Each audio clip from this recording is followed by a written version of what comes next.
Hi guys and welcome back to my channel. For today's video, I want to talk about sobriety during the festive period.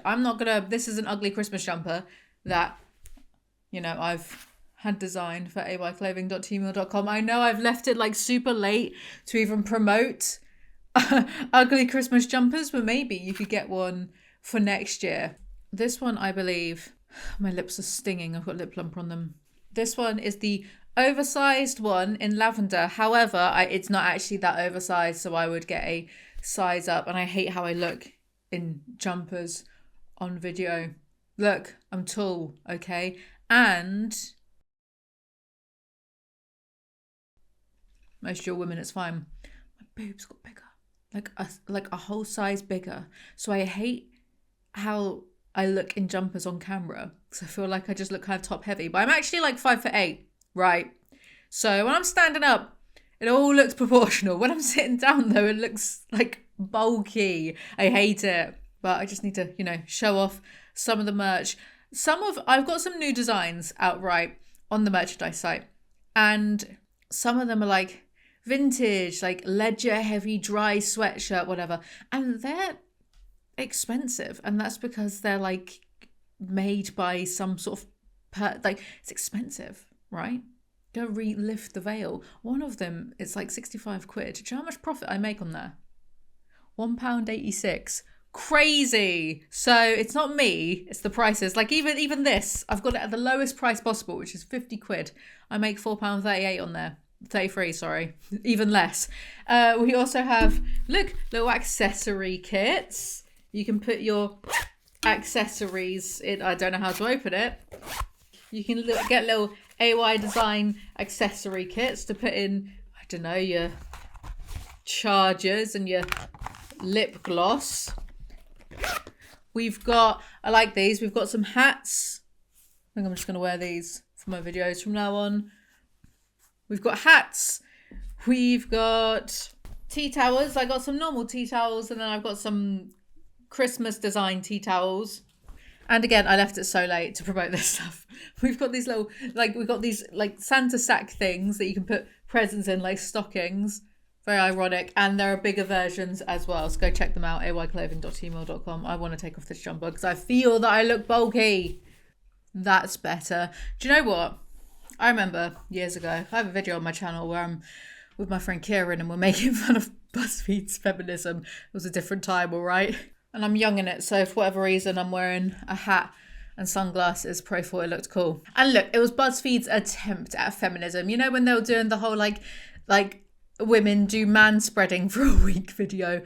Actually, one of the manspreaders in that, I saw them once in Shoreditch. Didn't say anything, obviously. Well, I was like, wow, what a blast from the past. Yeah, it was, during that time period where content was just a bit strange, and then it did the opposite effect and put people off of feminism. And now I'm trying to make up for that. Actually, I don't know if I am. I think I am just being a bit misandrous on this. I don't care. Regardless. I had a hat in it. And I remember a guy I had a thing with at the time was like, oh, I saw your video making fun of the BuzzFeed feminists, and I liked your video, but your ear was sticking out the whole time. It is right now. With your hat, and it looked weird. Remember that. Don't forget things. As if that mattered. Andy was older than me. Not that much, a couple of years. But as if that mattered. I would never have said at his age, oh, that ear looks weird. How rude. Anyway, I don't know why I'm thinking of this. Right, what's today's video about? I suppose it's about staying sober in the festive period, because it's been a while since we've done a sober update video. Yes, I'm still sober, still teetotal. Not having doubts, that's the wrong word. I have my moments though. I do have my moments. Well, let's start off this video by being helpful, I suppose. If someone wants to reduce their alcohol consumption over the festive period, but doesn't know how should I phrase this? I guess people go out on lots of nights out during this time period. So what's the best? I've been on a few Christmas drink nights out. Just always have a soft drink in hand with a straw, whether it's soda, diet soda, soda water with some lime squeezed in. In this country anyway, most people aren't going to give two shits about what you're actually drinking. They're not even going to notice. Like, only if it comes up in conversation and I like go, oh yeah. In fact, I went for a Christmas drinks, didn't come up once. I was just drinking Diet Coke. So I'm trying to watch my sugar intake. I'm getting old, okay? But it doesn't come up. I was talking to someone, they were quite funny actually. We were talking about serial killers. That was the starting convo between me and this person. We were talking about serial killers. And they were like, I'm loving this conversation, but I think I need to go off to the toilets and do some more, to keep up. And I was like, oh yeah, go nuts. If you have a drink in hand, most people aren't even going to question what's in it. And I do find nowadays, compared to when I used to try going sober when I was in my early 20s, and people would always question that because it is unusual for someone in their early 20s to try and go sober. There was a lot more queries about it then, whereas now, being older, when I do talk to people about it, it's more met with, do you know what, good for you. But then people do this annoying thing where they'll have a few drinks and then they'll start talking to me as if I'm meant to give a shit. Here I am doing like an advice, like catch-up video. Am I meant to give a shit about other people's drinking habits? No, but I find that people just do that. They'll be like, oh, well, I think I drink too much. Or they'll start just telling me like their secrets about their drinking habits or their drug taking or whatever. And I'm just like, yeah, I'm not a therapist. I don't even say that. I just nod along and go, well, it's up to you ultimately, but I'm not a therapist. Also, quick announcement. I finally finished a book. I finally finished something that I said I was going to do at least, a year and a half ago, maybe 2 years ago. It's finally out. My magnum opus until I do my next magnum opus. The Prime Minister's Porky Mistress. It's definitely not about the possible proclivities of a former prime minister. Definitely not. Don't know where you'd get that idea from. You can buy it on Amazon. It's also on Kindle Unlimited. I'm also considering doing an audiobook of it. I will be doing a dramatic reading of it for my community members here on my YouTube channel, but I might also do an Audible audiobook of it at some point. It was edited by my good friend Rob, who sometimes helps out with my book script review things. And the book cover was created by my thumbnail artist, Machine Mind. Follow him on Instagram. So get the Prime Minister's Porky Mistress now on Amazon, $2.99. There is smut. Not too much. Well, I don't know, actually. There is smut. It is kind of horrifying. I did write some of it at 3 a.m. and then not dare even look at it in the hours of daylight. So yes, get it on Amazon now. And, if you like it, give me 5 stars. Give me 5 stars and book read, please. And I'll do more this year. Going to keep the ball rolling. Maybe I'll do novella like once every 2 months. Who knows? But if you want to support my channel, then go grab it. Could see it as a piece of merchandise, really. $2.99. Pretty cheap merchandise. But the laughs will last you for years. Go check it out. Do you know what also helps staying teetotal? Being really antisocial. I don't mean introverted. I mean deliberately antisocial and obtuse and annoying. All year, because I've been grieving, I suffered a very, very, very heavy, my biggest loss earlier this year. And there were moments, not immediately, when everything was going on and going to shit, and my relative got ill and they very quickly passed away. It was within 2 weeks of going to the hospital. During that period, there wasn't a part of my mind that was like, I really need to get fucked up to get away from this, because I knew it would just make it worse and I trusted myself. But afterwards, dealing with the flashbacks and the trauma of watching someone that you love die, being in the hospital and they're not really like there like they've basically already, the body's still there, but the mind and who they were isn't there.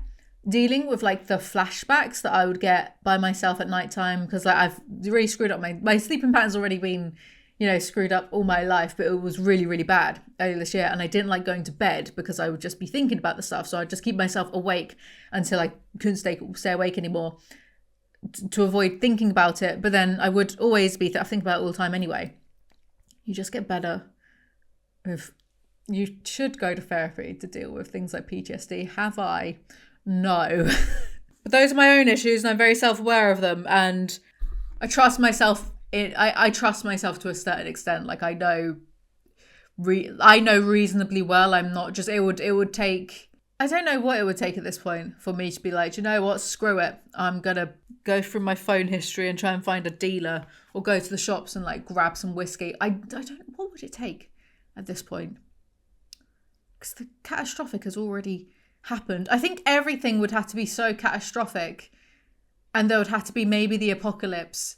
Because then at that point, it's like, oh, who cares? And if we're in the apocalypse, right, I would rather be doing Jet and Psycho, because of course it's a Fallout, New Vegas specific apocalypse. I'd rather be doing that than like not. So I feel like, well, if all of that goes to shit, then it's fine. Who cares? What am I like? Regardless. Yeah, it was those moments after dealing with the PTSD where I was really struggling to...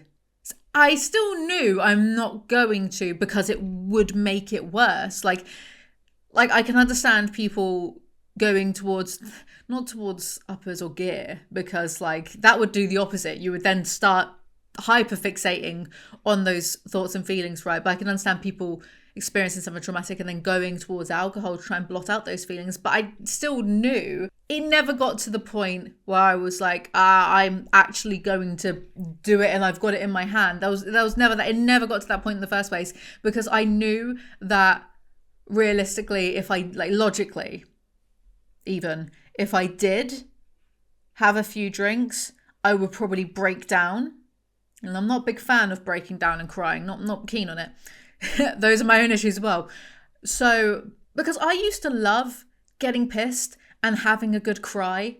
I think that's actually one of my very minor struggles now, that I rarely do have a good sob and a good cry. But if you got me pissed, like it'll be 50-50, whether I'll be having the time of my life or if I'd like think of something that had bothered me like 10 years ago and then start crying. But it was cathartic in a way. And I don't really have access to that now, but at the same time I do have more emotions than before, because after a while the cocaine shut off my feelings and emotions towards things. So I do have more emotions than before. I don't have like that release. So now facing the festive period and everyone's getting pissed, I know that realistically I'm going to be fine. It's not going to be a big deal.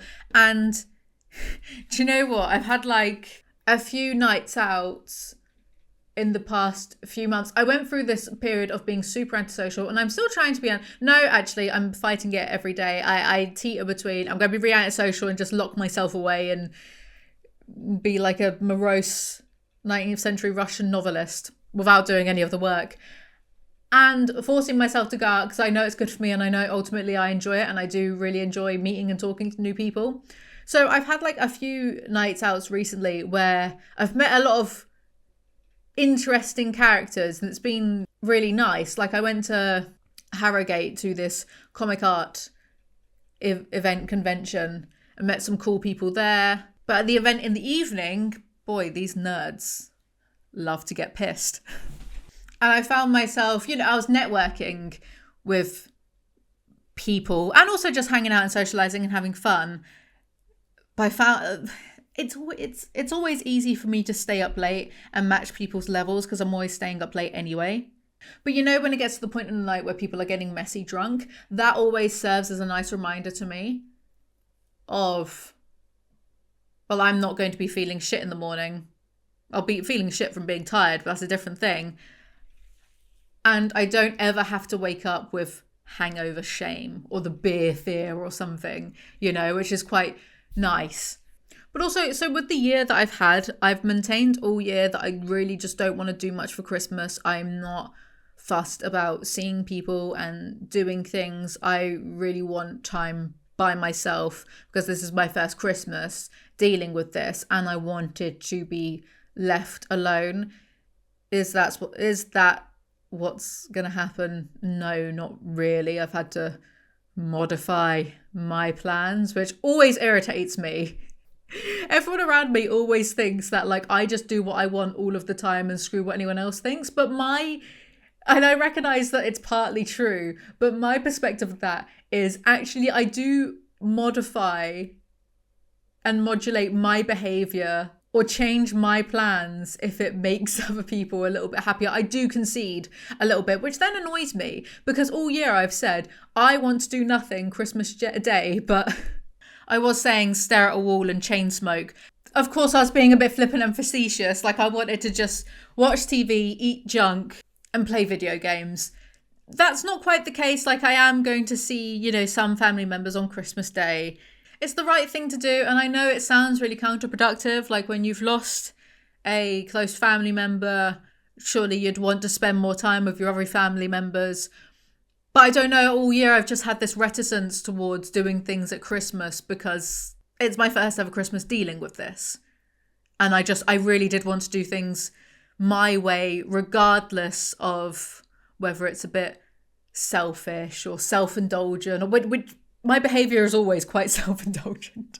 And besides, it's a few hours out of my day on Christmas Day, and then I can, you know, go play video games and eat chocolate and be by myself if I want to afterwards. So it's really not like a huge ask. And I think way too highly of myself and my own opinions. I'm very aware of all of my own shortcomings and how just up my arse I can be. Because a part of me is like, well, we're only doing X plan because this person is gone, and then only doing something because someone's gone. Is it not a little bit of like farcical?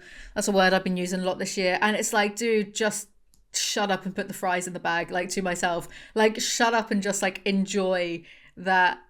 Isn't it nice that yes, it is nice that people are inviting me places, I suppose. When I'm by myself, I always get grouchy and I always get a bit like, well, I'm just alienated from the rest of good society anyway, and from everyone I know, and I'll just be by myself, a little miser sitting in my tower alone, like you know, and then working on just embodying the spirit of a 19th century Russian novelist, as I say. But then I also know as soon as you put me in a social situation, I'm such a chameleon and I will enjoy myself and have fun. So much so that it is very much the boy who cried wolf scenario. Because if I've tried to like say to one of my mates, but I just wanted to like be alone and chain smoke. Smoking's the last vice I have. And I don't even smoke regularly, once a month. Okay, shush. Don't be sitting there drinking beer, being like if you're drinking your beer, you're probably smoking as well. Like, how can you drink alcohol and not? Anyway, but in saying this to my friend, now I'm, you know, blah, blah, blah. They're just like, yeah, but this is just that you always get like this. So now it's boy who cried wolf scenario, because there will be a time where I genuinely don't want to do a social engagement, and everyone will be like, yeah, but you always get like this. And no one will believe me, and it's my own fault. I remember some Christmases, there were a few Christmases actually where alcohol kind of ruined the day a little bit, or I missed out on things, shall we say, because of alcohol. I remember this one time I was still living at home before I moved to, what was it? I don't remember actually. I don't remember, but I remember that there was this one time that I was hanging out with a mate, Christmas Eve. We're at mine, we're in my home kitchen. Again, probably chain smoking, like drinking loads of Prosecco. We got through like a few bottles of Prosecco and, you know, staying up most of the night. And then I passed out. And then when I came to on Christmas Day, the day was over and like it was dark. And I missed out on Christmas dinner. A neighbour gave me some roast potatoes. My parents hadn't really wanted to wake me because I was super hungover. And that felt a bit like, oh, this is sad. I've missed out on Christmas Day because of my drinking. I remember there was this other time that I was living in London, but I'd like gone back, I think Christmas Day morning to my home county. Probably got picked up by my dad or something. But I'd been out Christmas Eve and I got really drunk, and I was starting to get so drunk that it would wake me up after I'd fallen asleep with like, not sleep apnea because I don't have that, but breathing issues because of the anxiety and like the alcohol withdrawal. So I'd wake up like panicking, being like, oh my God, I can't breathe. And then the panic constricts and makes it worse. And then I'd just like be panicking and I'd get these really like bodily sensations. I remember that quite clearly because that started happening when I moved to London. And all kind of Christmas morning, I'm at home and I'm just like really shaky and you know, you're still a bit fuzzy from the alcohol that you were drinking just like 5 hours ago because you've only had a few hours sleep. And I'm sure I wasn't like making that much sense. And then I started on the champagne and just all day like being shaky and I remember this other time where again, this was maybe like the year before I went sober actually.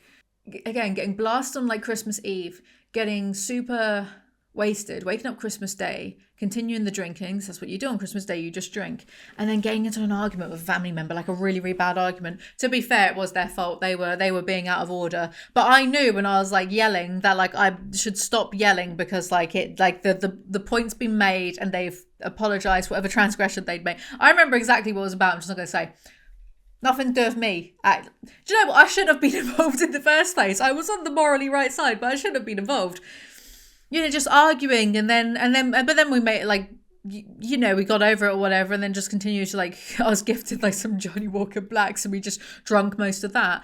And then you look back and it's like, well, they like these times weren't exactly that fun. You're sleeping through the celebrations and the time spent with like family and friends.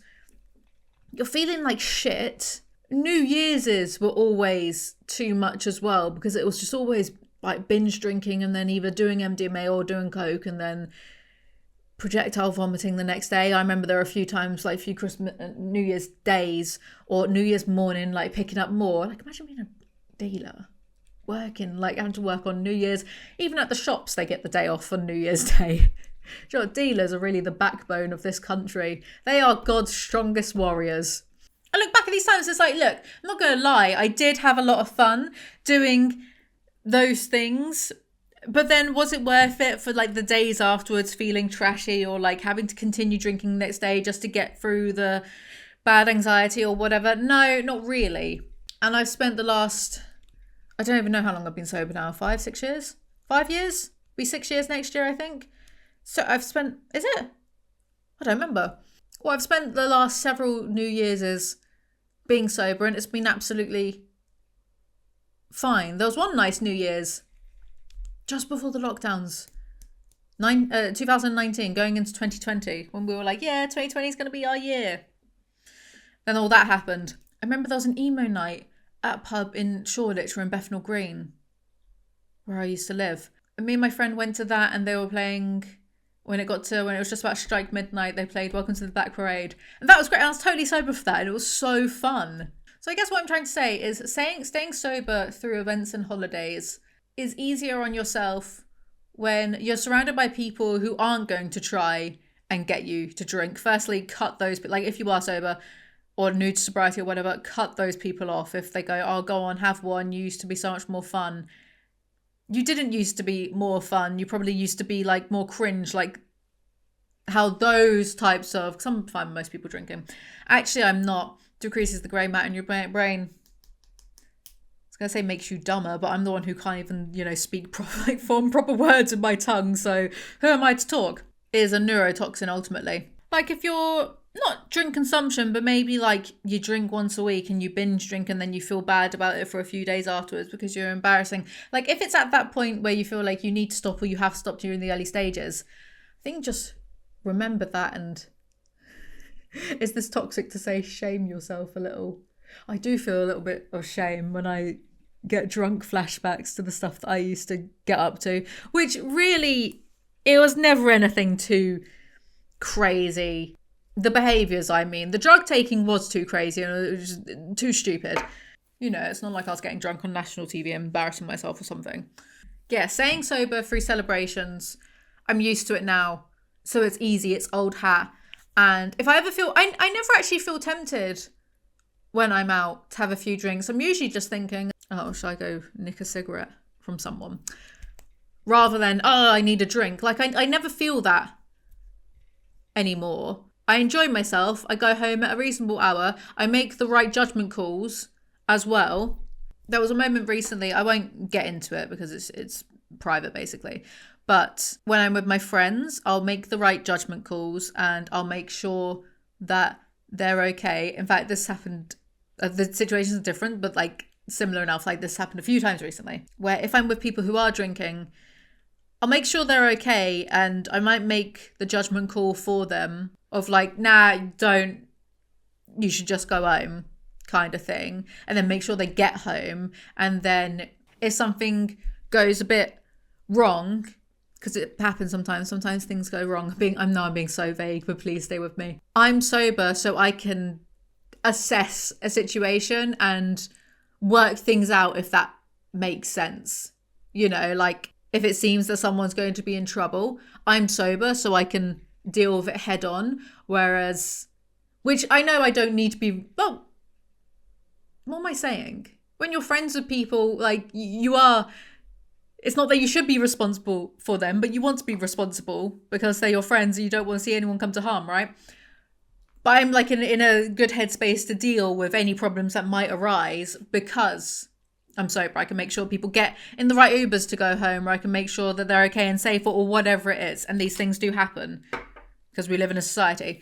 So staying sober through grief, that has been slightly tricky. And I've found myself, I say this every time I do a sober update. I always find myself being like, but if they could perfect a strand of cannabis where it would give you absolutely no disassociation, because my dissociative issues, no anxiety, would I smoke it? Because technically it would just, one of my friends has medical grade cannabis because he's got some chronic issues.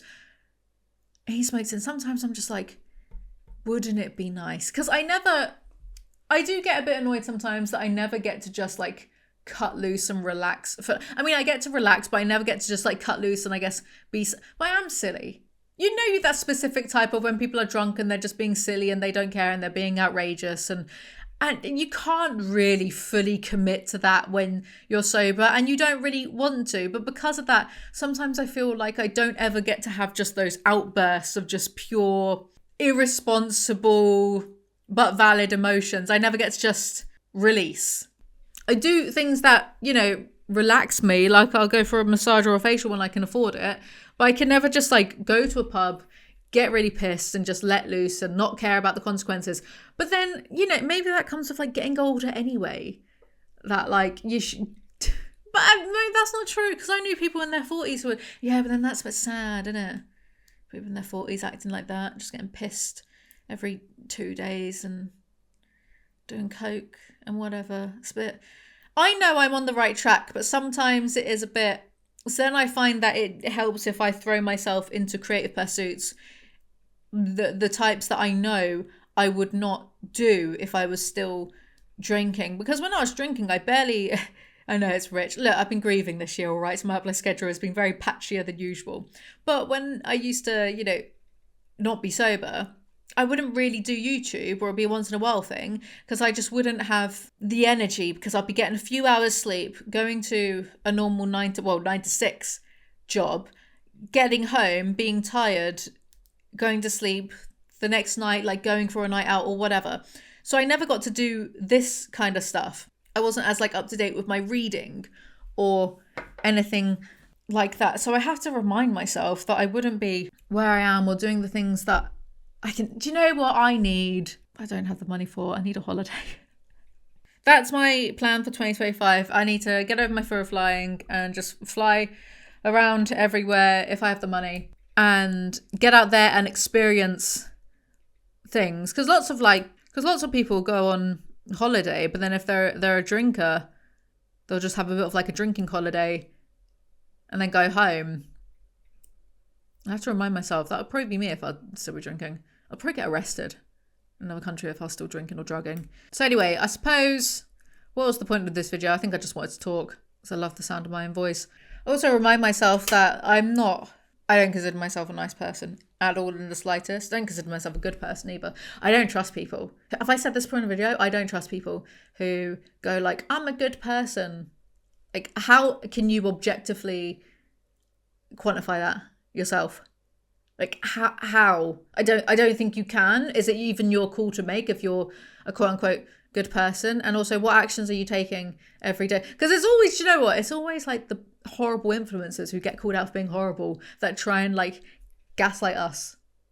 Is that gaslighting? Try to stress to us how much of a nice person they are. Well, why are you getting in trouble all the time then? I don't consider myself a nice person or a good person. I think it's better to be a bad person who tries to rise above it and do good actions rather than a person who says they're good but does nothing. Yeah, I feel like it's better that way. I remind myself that like, I'm not the best person at all, but I was a lot worse when I had a cocaine problem. A lot more selfish, a lot meaner, and just rougher around the edges. Whereas now I'm mean, but I'm more educated. So I just bear these things in mind, and I always bear in mind that if it's an event or whatever, Christmas drinks, whatever it is, piece of hair is annoying me. Shall I cut it? They only last a few hours anyway. Most people will go home at 11 o'clock, or maybe they might push it to 1. Not ex-degenerates like me who'd be up at like 10 a.m. still, like, let's call a dealer. You know, the other person just like goes home. It's once in a blue moon where they stay up, and even then it's nothing outrageous. So basically, you know, if you've been X amount of hours, weeks, months, years sober, what's a few more hours? Nothing. Anyway, that's my little sober progress update. I'm still me. I'm still just existing. Guess that's all we can hope for in life. Thank you guys so much for listening to this video. I don't know what this video was. Remember to like, comment, subscribe. I make new videos whenever I feel like it. Follow me on Instagram and TikTok or whatever. And I'll see you all next time. Bye.